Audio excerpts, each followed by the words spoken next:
Welcome to a very special episode of It's a Woman's World, a show which looks at any and all topics under the sun from a woman's point of view, featuring Ali Naithani and Janine Stiles.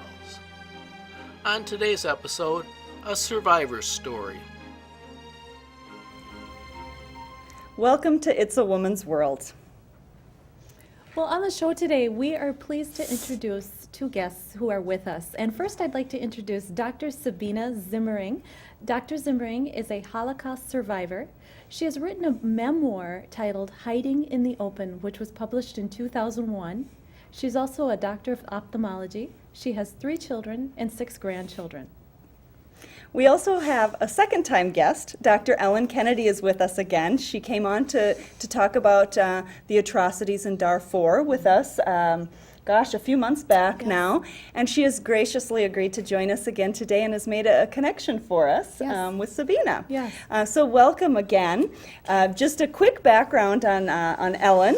She is at the U of M, and she is the interim director of the Center for Holocaust and Genocide Studies. She also is the director of an organization called World Without Genocide, and she won the Outstanding Citizen Award in 2009 from the Anne Frank Center. So has a wonderful list of credentials behind her name.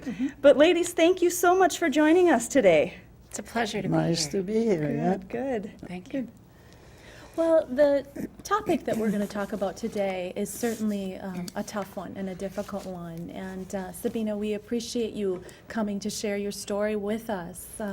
So Thank you. if we could start there, as a Holocaust survivor, is this something that you're able to talk about? Is it something that's difficult to do? Yeah, that's a good question. Because at first, when I was approached to tell something about my experiences, I didn't want to. It was too painful, or something I was not talking or thinking about it, but it came from my own children when they were teenagers.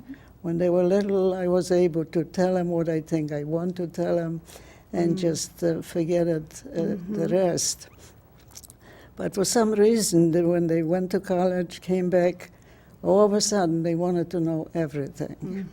And they wanted and wanted and wanted. And I had a good answer to it, that I'm still working. When I retire, I might do it. But I guess they achieved more than I did, because I did take a class of writing, and got encouraged by the other students and the teacher. And once I started to write, it really grabbed me. And I retired shortly after that. So it took me about 3 years to write. And I was very happy that I'm doing it. Came to the conclusion that not only me, but as many survivors as should do it. Because it's history, tragic history, and the world should know about it. I think in the long run there is some catharsis, some healing that can happen.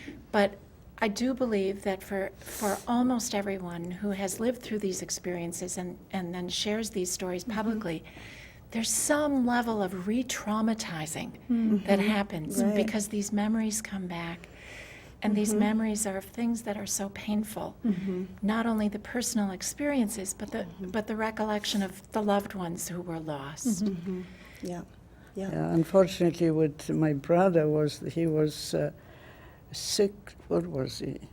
He was 16 years old when the war ended. Okay. And he was with my father in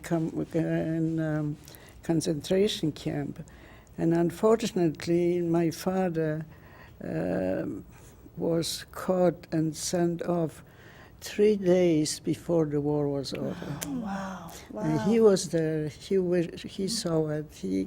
So I can understand why it didn't let go. Can you take us back even farther than that? Can you kind of start from the beginning? How did you first know trouble was brewing? what was your life like? Because you grew up in Poland, correct? Right. Well, I was a family of 3 children. I was the oldest, and the normal life until my father predicted it. He read all the books and all the newspapers that he could, and he knew what's coming, but none of us was able to do anything. We lived in Poland, in the east part of Poland. And when we were occupied, some people, first of all, younger people than us, who could take off and just run to Russia. We were too far away, and we were a family of 5 with 3 children, so he hoped we started to run away, but in 3 days we what did we say, covered maybe 30 kilometers, and that was it. And Hitler was here, and everything was, war was on.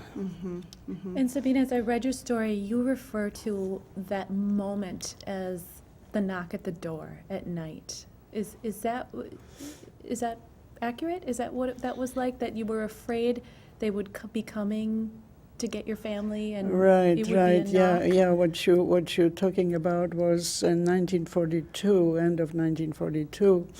The rumors were that the Gestapo are coming closer and closer. They were destroying one city, the Jews, in one city after another. And when we heard that this is already happening, my sister and I ran out. We had false papers from our Catholic teacher, and she gave us some false papers. So anyway, this was the time when we were supposed to be killed. But unfortunately, not enough Jews, especially young men, had no chance at all. And so... And did you know what was happening to the young men when they were being taken away initially? Oh, you mean... well, yeah, we did. Somehow the news would come and say, well, they are already in such and such city, and they're going in this direction. You'll be the next. And, maybe once in a while they were wrong, but unfortunately that's what was happening, city to city to city, and to death. To death. Yeah. And when you talked about the family that helped you, the Catholic family, and in times like that, I just to think about that, a family, because they were essentially taking a risk. Yes, A very large risk. A great risk. And how it came about was Mrs. Justinova, the teacher, and her 2 daughters were friends, childhood friends of my sister and me. But she was very politically, she loved her country. And what we didn't know, she belonged to Polish underground movement. And she wouldn't tell us, but she had false papers herself. Her teenage sisters had false papers, and she gave it to us too. Wow. And towards the end, she got caught and sent to concentration camp herself, and she almost died. So anyway, we were lucky to have had friends like that who tried to save us. And now I kept in touch with them. And like after the war, the youngest sister came down with TB, didn't have the right medication. I sent it to her and extra food and so on. Wow. A couple of years later, Mala, the younger sister, she's now a retired physician also, was in jail because she was politically, they didn't like it. That was the Russians. But anyway, I still keep in touch with her, the younger that's sisters. wonderful. Yeah, You're bonded forever. Oh yeah, and Well, I just, if I wouldn't be here if it wasn't for Yep. Duncan Muller. And that was a danger for them too. Yes. Because if we got caught, my sister, another thing too, that most people can't believe it, we corresponded during the war. We were in Germany pretending to be Polish Catholic girls, and we were writing letters to them, and they were writing letters to us. I can't believe they weren't intercepted. And I still remember every time the letter came and I read it, and I gave it to Helga, my sister, to read it, and then I wrapped it up and Yeah. threw it away. Yeah. So you were helped by a Catholic family, Right. you and your sister, and your brother was sent away, correct? Yeah, He went to right. concentration camp. And tell me about your parents. What happened with them? Wow. Well, my mother was, my mother looked the least Jewish from the whole family. And her Polish were excellent. But someone recognized her. And that was it. They knew she was Jewish. Right, they knew who she is, and they just let the Germans know, and that was the end for her. And Treblinka, she ended up. Yeah. And was that common to look at facial structure? And because I remember there's also a point in your story where you're working and someone is looking at your facial structure very closely and starts questioning you. Right, right. And was that a common thing for? Well, yes, right. In fact, after I got my the false papers, I was telling Mom, this will not help me. They can tell right away that I'm Jewish. Why should I bother? Mother tried to convince me, and then I was coming home one afternoon with already was time to get off. A young man, a friend of mine, and I told him, I got false papers, but I'm afraid. He said, what? You got false papers? You will not use them? And that How did crazy. it. Yeah. That did it. Good, yeah. Yeah. So you basically hid in public. You pretended to be Yes, Catholic. right. Were you afraid every single day? Well, yes and no. I had you had to live like others did. Like I had friends of some Polish young men and women, and I could tell they were very anti-Semitic, but I couldn't disappear or whatever, not to become suspicious. And we spent most of the time we worked in a very elegant hotel that had high-ranking military Germans, all these, and they were right there. And we had one room where three of us slept, and the young girl, the third one, for some reason didn't want to have much to do with us. I didn't know why. But I was afraid. At that time I was talking in sleep. Oh, no. So every morning I woke up, the first thing I did, I looked at her. Did I say something? Does she know something about me? Will she use it? Will this be the end? Yeah. But nothing like that happened. Yeah. Oh, I'm sorry. Go Well, I ahead. was just thinking, how do you remain strong through this? I mean, as I read your story, I mean, it just to be able to stand strong and say, I've got to go on with life with these false papers. I've got to trust this Catholic family. I have to leave my parents. There's this part where I believe you were slapped in the face by a Gestapo officer, and as I read this, the strength that you must have, and Ellen, please chime in, and people that are Holocaust survivors, help us understand, where do you get that strength from? You're asking her? But No, please. it's a good question because I didn't have the answer either. Yeah. I didn't believe myself. I thought, my gosh. And with the German officer there, how could I right away respond the way I did? I probably would have given away myself the way I looked, the way I got red in the face, whatever. I don't have the answer except my age. I think that I was always a quiet child and so on. But when you at this age and in the danger is that strong, for some reason it comes. Yeah.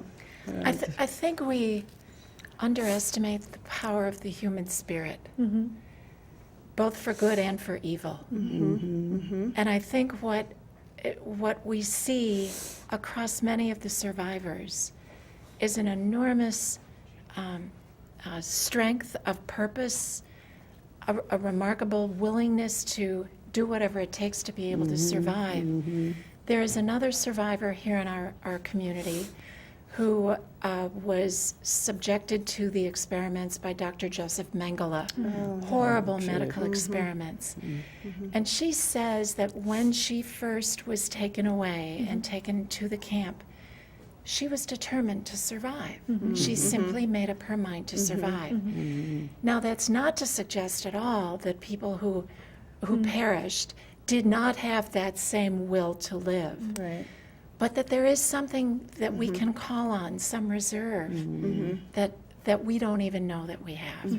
Yeah, right. That's you how were- it is. You were so young, and I think being so young, and most of us at that age, we're so insecure, and that just amazed Yes. me. Yeah, it does Right, amaze you me. know? Yeah. My father-in-law is a Holocaust survivor. He is not From Jewish. Poland too? No, Oh, no. he was part of the Norwegian resistance. Oh, And his brother, one of his brothers, was also a key leader in the resistance, and his wife as well. And they were young. My father-in-law was 16 when he was arrested the first time, when Germany occupied Norway.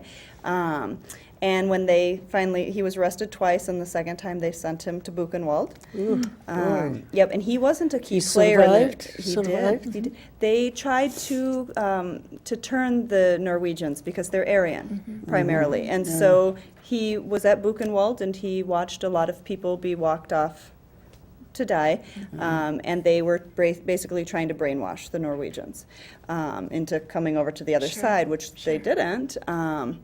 But what really I found interesting when we visited Norway a few years back, because my partner has lots of family there. Her uncles still live there, all of her cousins live there.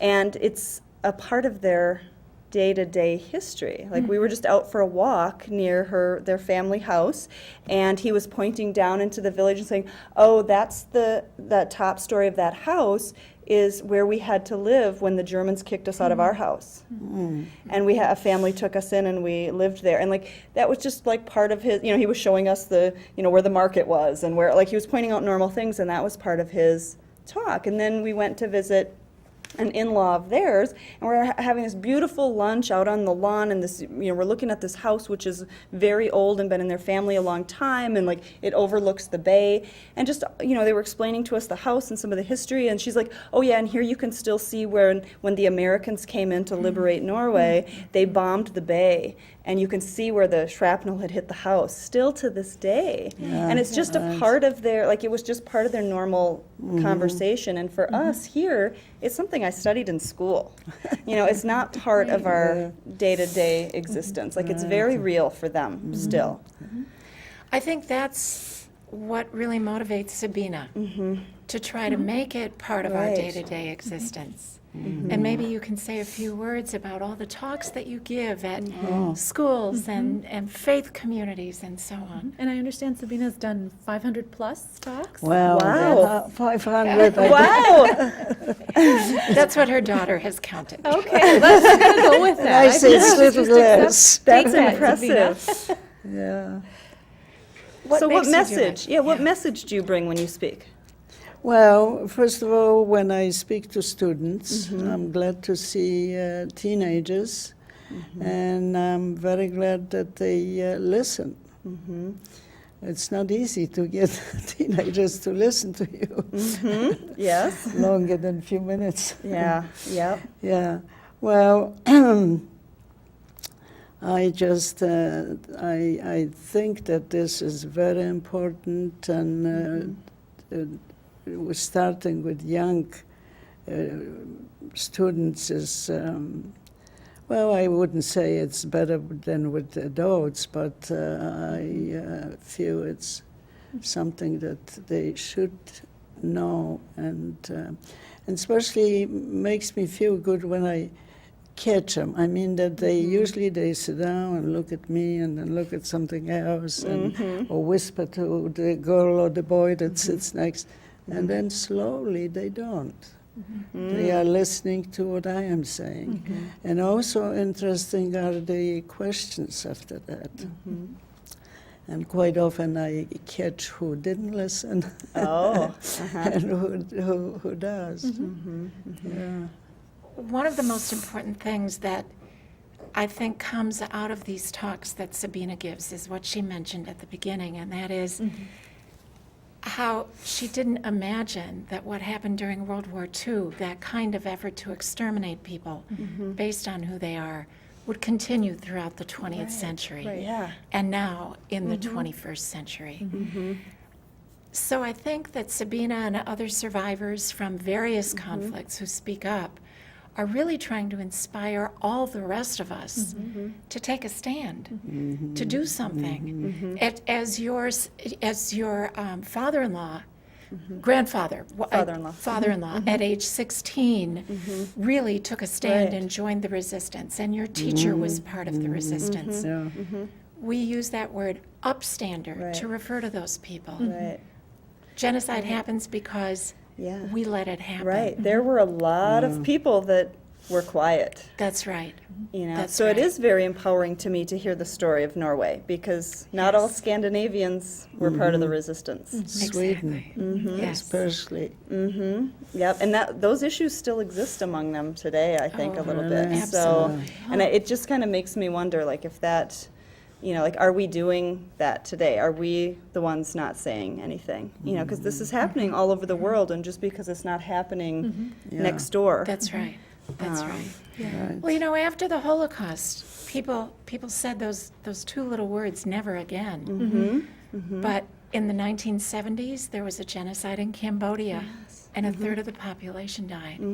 And then it was Bosnia in 1995, Rwanda in 1994, almost 1 million people. And today we know that there are terrible atrocities in the Darfur region of Sudan and in Congo and in Burma. So each of us really has an opportunity to make a difference. Yeah, I think I have to admit, when I've heard about Hitler's story, I remember comforting myself and saying, well, he was a crazy man, and that was so long ago. But Thank that God would- it's not that happening would now. never happen, Exactly. you know, in my lifetime. Right. And I remember Yeah. being like a teenager thinking this. Exactly. But how Exactly. wrong that is. Yeah. Absolutely. I just taught a class at the University of Minnesota on genocide from Armenia, which happened in 1915, through Darfur, which is happening now. And many of the students in that class said, I never knew about what happened to the Armenians or the Cambodians and so on. So we all can learn so much. And maybe I can mention what's happening in our community be to raise great. Yeah, awareness. Sabina's wonderful memoir, Hiding in the Open, is being performed as a play at the History Theater in St. Paul. Okay. It was done several years ago. Audiences flocked to it, and it was quite outstanding. It opens again on Saturday, February 27th, and the performances run through Sunday, March 21st. So again, that's at the History Center in St. Paul, and people can call the theater for tickets. In connection with that performance, or with the run of that show, our Center for Holocaust and Genocide Studies is doing a special workshop on Sunday, March 7th, from 10 in the morning through that matinee performance that day. And the workshop is called The Holocaust: Hiding Identity, Memory, and Truth. And there will be 3 featured speakers, one of whom, of course, is Sabina, Wonderful. who will be sharing her own story. The second presenter is Patrick DeWayne, who happens to be the vice president of Minnesota Opera. He will tell his grandfather's experience rescuing Jews in Czechoslovakia during the war. And in part, his grandfather hid those memories. So that whole theme is hiding. His grandfather never told the family the story. Oh, wow. And it wasn't until after his grandfather's death that Patrick found the diaries and the journals and photographs in the attic. And then I'll speak about what happened at a concentration camp outside of Prague called Terezin, that the Nazis set up to look like a model concentration camp. And the Red Cross visited and said nothing bad is happening. And that truly was hiding in a different way. It was hiding the truth. Yep. The workshop is free, it's open to the public, and people can contact our Center for Holocaust and Genocide Studies or the History Theater for more information. Why don't you give out, do you have a website or a phone We number? do indeed. We do indeed. The website is simply chgs.umn.edu, chgs.umn.edu, or they can call the center at 612-624-0256. Okay. And just real quickly, I don't want to end the show without just a quick mention of, so if I'm a viewer out there and I'm watching us right now, and I want to do something, quickly tell us, what could you What do? can people Just do? Yeah. The simplest thing is to contact your elected officials. And I think when I was on the show last time, I demonstrated this. did. Yes. That was quite fun. Yes, it was. Genocide happens Easy. because people let it happen. People don't know who to contact, what to say, what to do. There's a toll-free hotline. The number is 1-800-GENOCIDE. And when you call that number, if you press number 1, you're automatically connected to your own member of the House of Representatives. If you press 2, you will either connect to Senator Franken or Senator Klobuchar. It goes back and forth during the day. And if you press 3, you're connected automatically to the White House. Okay. Then you hear talking points, you hear what to say. And the message can be very simple. It can be, please help the people in Sudan, for example. Help bring that genocide to an end. To an end. Yeah. Great. So it's that simple. And I have to say, I did it on the show, and it Yes. was very easy. So I It would was easy, encourage yeah. people to make that Great. call. Thank you. Thank very you much. so much for being Thank with you. us Yes, today. thank you for Thank you. sharing your story with us on the show today, but also in all of your speaking and this wonderful play that's out there and your memoirs. I can't wait to see the short story you're working on. Me too. Yeah, well, I shouldn't have. Well, okay, maybe I'm talking too soon. It should be a secret. I'm sure it'll be wonderful. So thank you so you. much for Thanks. joining us. And Ellen, thank you for joining us again. Thank It's you. been a pleasure. It's always great having you Thank on the you. show. And we'll look forward to the play at the History Theater. Right, Definitely. right, Thank you. right. Thanks. Well, thank you for joining us again on It's a Woman's World.